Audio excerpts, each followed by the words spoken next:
Lahore has a way of holding on to memories. Every street, every drop of rain, every distant sound of Azan carries stories that never fade.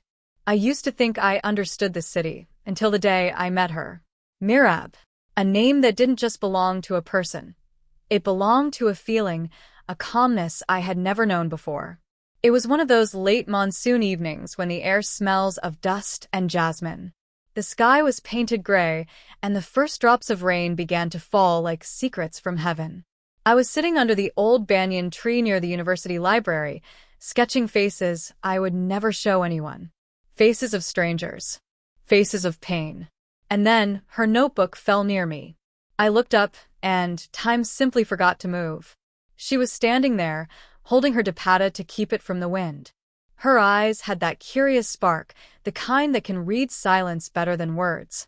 I picked up her notebook, and when our fingers brushed, I felt something I had never felt before. It wasn't lightning, it was peace, the kind that shakes you more than chaos ever could.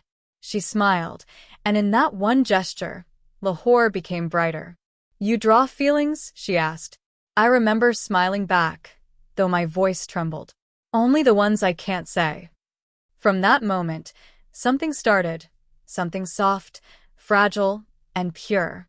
We didn't exchange numbers. We didn't promise anything. Yet somehow we kept meeting again and again. Sometimes at the same library, sometimes at the small tea stall across the street. And every time, the distance between words grew shorter. Meerab had a way of turning ordinary things into poetry. She would talk about sunsets as if they were old friends, about raindrops like they were verses waiting to be heard. I, who had always been afraid of love, found myself waiting for her voice, her laughter, her presence. She was everything I didn't know I was searching for. Once, we sat together watching the rain. She said, "People say love hurts, but maybe it's not love that hurts. It's the walls we build to protect it." I didn't reply. I just looked at her and wondered how someone could speak like a prayer. Days turned into weeks, and Lahore's skies began to change color. We started walking home together after classes, sometimes in silence, sometimes talking about nothing important. But even the silence had meaning when it was hers. She told me she wanted to be a writer. "Words make me feel alive," she said. "They're like tiny windows where the soul breathes." I told her that I drew, because I couldn't find words that fit my feelings. She smiled, her eyes soft. "Maybe you and I are just two ways of saying the same thing." Those words stayed with me. One evening, when the sun melted behind the minarets, she asked, "Do you believe in destiny?" I said I didn't know. "Maybe," she whispered, "destiny is just Allah's way of bringing people together at the right time." I wanted to tell her that maybe destiny was sitting right next to me, but I didn't. I was afraid that if I said it, it might break the fragile peace between us. Our friendship became my comfort. I stopped feeling lonely. The world felt softer when she was around. I began to write again, letters, not meant to be sent, but to keep her close when she wasn't there.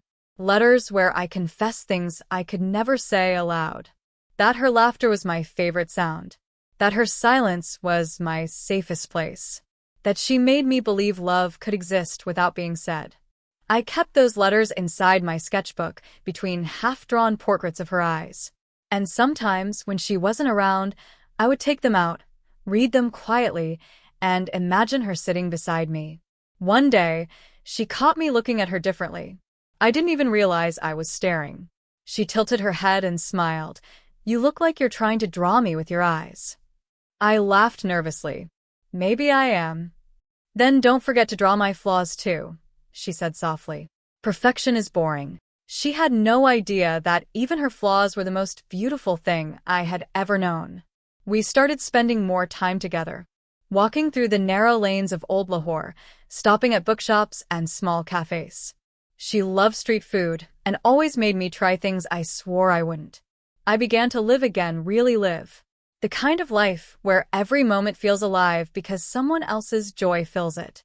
But every story has a pause, even the beautiful ones. Mine came quietly, like a slow breath before a storm. Her father had been transferred to Islamabad. They would be moving in a few weeks. When she told me, I didn't know what to say. She tried to smile, but her voice broke halfway. "It's okay," she said. "Distance isn't the end of love." I nodded, but my heart refused to believe it. We met every day after that, pretending everything was normal. But each sunset felt heavier than the last. One evening, as the rain began again, I finally asked, "Meerab, what if we never meet again?" She looked at me, tears mixing with rain. "Then promise me one thing," she whispered. "Don't let love make you afraid again." I couldn't reply. My throat tightened.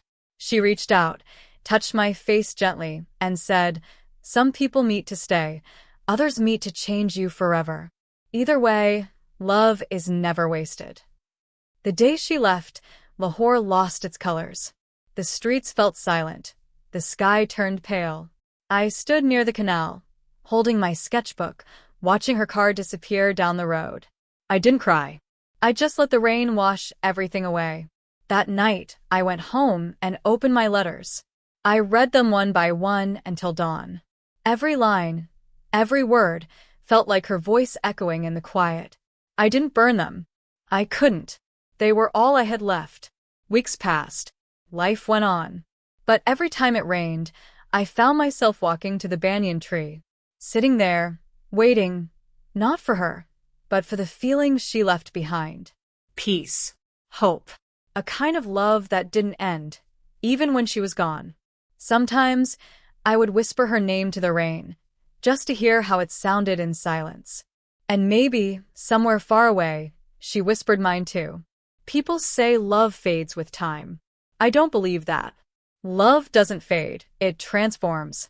It hides in the smallest corners of life, in the smell of wet soil, in the laughter of strangers, in the soft ache that reminds you someone once saw your soul and stayed. Meerab became that for me, a quiet presence, like a verse written in invisible ink. You can't see it, but you feel it every time your heart remembers how to dream. Lahore still rains the same way. The streets still glisten, the winds still carry whispers of prayers. And sometimes, when the sky turns silver and the world stands still, I feel her around me. Not as a memory, not as a ghost, but as a reminder that love, when real, never really leaves. They say time heals everything, but I've learned that love doesn't ask to be healed. It only asks to be remembered gently. So I do. Every day. With every breath. With every sketch. And though I never sent those letters, I know somehow they reached her heart. Because love has a way of finding its way back, like rain that always returns to the earth. So when people ask me what Lahore means to me, I tell them it's a city built on love stories that never end. And mine? Mine began beneath the rain, with a smile, a notebook, and a girl who taught me that silence could speak louder than words. And even today, when I walk past that old banyan tree, I still feel her. Not as someone I lost, but as someone I found, and never really let go. There's something about distance that changes the way silence sounds. In Lahore, the rain still falls, the streets still glow at dusk, and life still moves. But everything feels quieter. Ever since Meerab left for Islamabad, I have learned that love doesn't disappear when someone goes away. It simply changes its shape. At first, I tried not to think about her. I buried myself in my art classes, pretending to be fine. But love doesn't understand logic. It finds you in the smallest things. In a girl's laughter at the university corridor, in the smell of chai, in a page of an unfinished sketch. Every reminder was a whisper that said her name. Weeks turned into months. I started writing again, this time not to forget her, but to keep her close. Each night, I wrote her a letter, dated it, folded it neatly, and placed it inside a wooden box I had painted with blue stars. I called it Letters Never Sent. The first one began simply, "Dear Meerab, today Lahore feels emptier, without your laughter." I sat under the banyan tree again, waiting for no one, but the rain came, and for a moment, it felt like you never left. After that, I couldn't stop. Words flowed like rain. Some letters were long, filled with memories and regrets. Others were short, just a few lines, like quiet prayers. Sometimes I wondered if she thought of me too. If Islamabad's mornings ever reminded her of Lahore's evenings.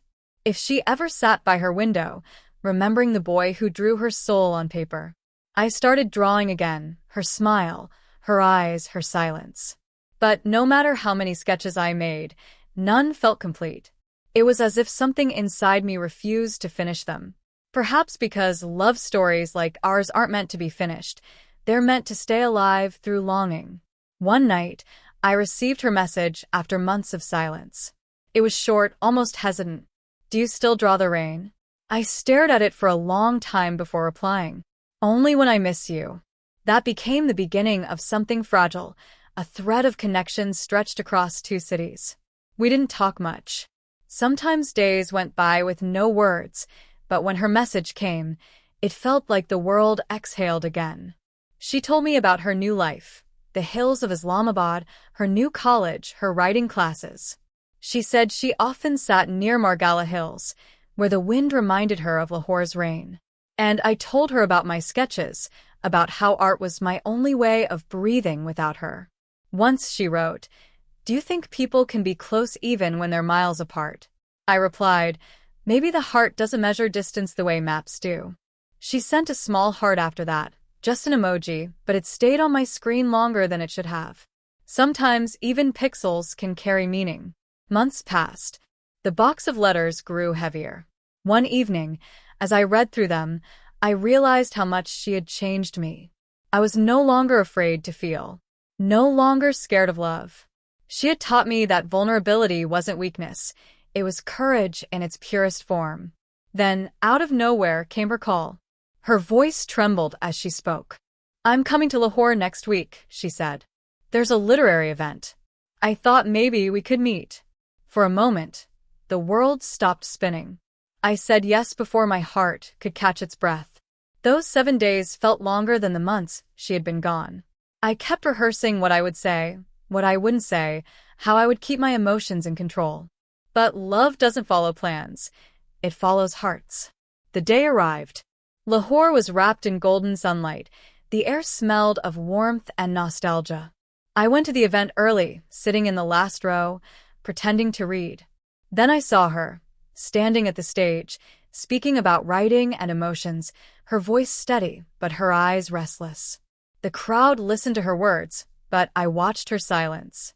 She spotted me halfway through her talk. For a moment, her voice faltered. Our eyes met, and in that instant, every letter I had ever written came alive. After her speech, she walked toward me. The same calmness, the same quiet grace. "Hi," she said softly. "Hi," I replied, trying to hide how much my hands trembled. We talked for hours. About everything and nothing. About how time had passed, how things had changed. She looked the same, yet different. More mature, more distant, like a poem rewritten too many times. And then she said it, "I read your interview last month. The one where you said you draw emotions, not people. You were talking about me, weren't you?" I smiled, faintly. "Every stroke was you." She looked away, blinking fast. "Do you ever wish things had gone differently?" "All the time," I said. "Me too," she whispered.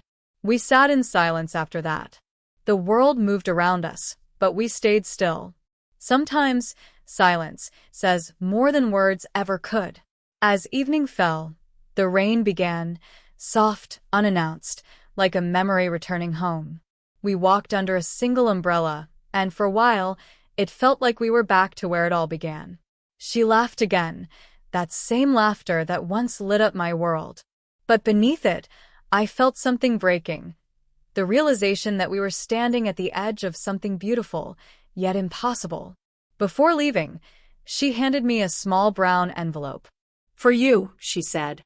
When I opened it later that night, I found a single page. Her handwriting neat, familiar, trembling slightly.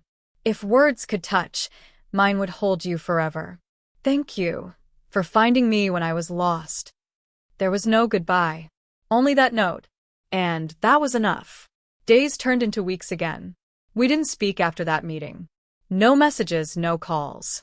It was as if we both knew our story wasn't meant to continue, only to live quietly inside us. The letters never sent, box remained on my shelf. I never opened it again, but I never threw it away either. Sometimes I would dust it off, smile faintly, and whisper a silent prayer for her. Years passed. I became an artist, not famous, just enough to make a living. My paintings began to carry a different kind of depth. People said they could feel something in them, a quiet ache, a story untold. They didn't know that every brushstroke was still hers. Once, during an art exhibition, a journalist asked me, "What inspires your work the most?" I said, "Love that never ended. It just changed its form." He smiled and nodded, but he didn't understand. How could he? Some stories aren't meant to be understood, only felt. That night, after the exhibition, I came home, opened the window, and watched the rain fall. It had been years, but it still smelled the same. For the first time in a long while, I took out one of the old letters and read it aloud. Maybe someday, when the world is quieter and our hearts are ready, we'll meet again, not to start over, but to remember what it meant to be alive. And as I read those words, I felt peace, the kind that doesn't come from endings, but from acceptance. Maybe love isn't about staying. Maybe it's about leaving pieces of yourself in someone else's heart so that even when you're gone, they're never truly alone. That's what Meerab did. She became the echo that kept my heart beating softly. They say unspoken words are the loudest, and unsent letters the truest. I believe that now, because somewhere across the miles I know she still writes too. Maybe not for me, maybe not about me, but in every word she writes, a part of us still exists, quiet, eternal, unbroken. Lahore had not seen rain in months. The air hung heavy with dust, the kind that settles quietly over everything, rooftops, bookshelves, memories. It felt as if even the sky had forgotten how to cry. Maybe that's what time does, dries up everything it once blessed, including love. I had stopped waiting for her letters, for her messages, for anything that reminded me of what used to be. But love doesn't leave easily. It lingers like perfume in an empty room, a ghost that refuses to fade. Every morning, I walked through the same old streets, passing the same cafe, where we once sat for hours. The waiter still smiled at me the same way, as if he, too, remembered her laughter echoing through the rain. Sometimes I smiled back. Most days I didn't. One evening, while cleaning my studio, I found an old sketch, her portrait half finished. The paper had yellowed, the lines faded, but her eyes were still alive. I sat staring at it for a long time, wondering how something so incomplete could feel so whole. The phone rang. It was an unfamiliar number. I almost ignored it, until the voice on the other side said softly, "Ayan." It was her. For a moment, I couldn't speak. The sound of her voice hit me like rain on parched earth. It was the same voice that once filled my silence, the same one I thought I'd never hear again. "Meerab," I whispered, barely breathing her name. She paused. "It's been a long time." "Yes," I said. "Too long." She told me she had moved back to Lahore for a few months, a writing fellowship, something she had dreamed of. She sounded different now. Softer, slower, as if life had taught her the art of silence. We met 2 days later. The cafe hadn't changed much. The same wooden chairs, the same tea-stained table by the window. But when she walked in, the world felt unfamiliar again. She wore a simple white kurta, her hair tied loosely, eyes tired yet kind, the kind of tiredness that comes from chasing dreams and losing pieces of yourself along the way. For a few seconds, neither of us spoke. The air between us carried everything words couldn't hold. When she finally smiled, it was hesitant, like a memory, unsure if it still belonged. "You look the same," she said. "And you look real," I replied. We talked for hours. About her stories, my art, the way the city had changed. She told me she had read my recent interview in a magazine, the one where I said that love isn't about holding on, it's about letting someone become part of your silence. She said she knew those words were for her. "I wanted to call," she said, looking down at her cup. "So many times. But I thought maybe we were both meant to stay quiet." I nodded slowly. Silence isn't the end, Meerab. Sometimes it's just love learning to breathe differently. She looked up then, eyes glistening in the soft evening light. Do you ever regretted us? Every day, I said. And yet never. Her lips parted as if to reply, but no words came. The moment stretched between us, fragile, trembling, perfect. Then she smiled faintly and changed the subject. As the evening darkened, I offered to walk her home. The streets were quiet, the air thick with summer. We passed by the old university gates, and she stopped suddenly, staring at them. Do you remember, she said softly, how it used to rain here every Friday? I smiled. How could I forget? She tilted her head, her expression unreadable. It doesn't rain anymore. Maybe it wasn't the sky that had forgotten. Maybe it was us. At her doorstep, she hesitated. Would you like to come in, she asked. I wanted to. God, I wanted to. But something in her tone, that delicate, breaking note, told me not to. Not tonight, I said. Maybe another time. She nodded slowly, eyes searching mine for something she couldn't name. Good night, Ayan. Good night, Meerab. I walked away, without looking back. That night, I couldn't sleep. Every sound in the house reminded me of her. The ticking clock, the rustling curtains, even the sound of my own breathing. It was as if she had never really left. Days passed. We started meeting again, not often, but enough to feel alive. We talked about books, about life, about everything except what mattered most. Love hovered around us like unspoken poetry, always there, never confessed. Sometimes, I caught her staring at me quietly, as if memorizing my face. Once I asked her why. So, I can write about you, she said. Write what? She smiled. That some people are made of rain, even when the sky forgets. Those words stayed with me. One evening, she invited me to her flat. The walls were covered with pages of her writing, unfinished stories, quotes, lines scribbled in haste. She read one to me, her voice trembling. Maybe we meet the same soul again and again in different lives, until we finally learn how to love them right. When she finished, there were tears in her eyes. I reached out, hesitating, then wiped one away. She didn't pull back. For the first time in years, I held her hand again. It felt like coming home. But love, I've learned, is never that simple. Weeks later, she called me, her voice quieter than usual. Ayan, can we meet? There's something I need to tell you. We met at the same cafe, the same table, the same old songs playing faintly in the background. I knew something was wrong before she even spoke. I'm leaving again, she said. I stared at her, the words hitting me like a storm. Leaving when? Next week. Paris. It's a scholarship. A big one. I didn't plan for it, but it's everything I ever wanted. I wanted to be happy for her. I really did. But all I could do was sit there, gripping my cup, pretending my heart wasn't breaking again. That's great, I said, forcing a smile. You deserve it. She looked at me, eyes trembling. Don't do that. Do what? Pretend you're not hurting. I looked away. You made your choice, Meerab. What else can I do? She reached across the table, her fingers brushing mine. I'm sorry. I wish things could be different. So do I said. But maybe we were never meant to last. Maybe we were just meant to change each other. She didn't reply. Instead, she slid a small notebook across the table. For you, she whispered. Read it when I'm gone. Then she stood up, smiled faintly, and walked away, just like that first day years ago. Only this time, she didn't look back. When I got home, I opened the notebook. The first page read, To Ayan, the boy who taught me that silence can be beautiful.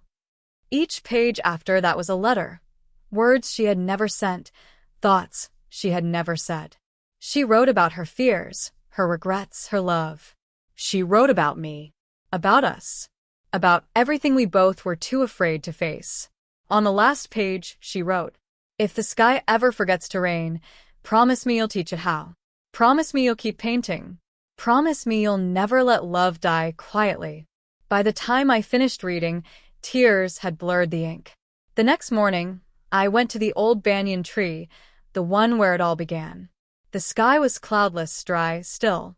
I sat beneath it, closed my eyes, and whispered her name. And then, as if the world had been listening, a single drop fell. Then another. Then another. Within minutes, the sky broke open, and it rained, hard, endless, beautiful. I laughed through tears, standing beneath it, letting it wash everything away. Maybe she was right. Maybe love doesn't end. Maybe it just changes its language, from words to silence, from presence to memory, from rain to sky. That night, I painted again.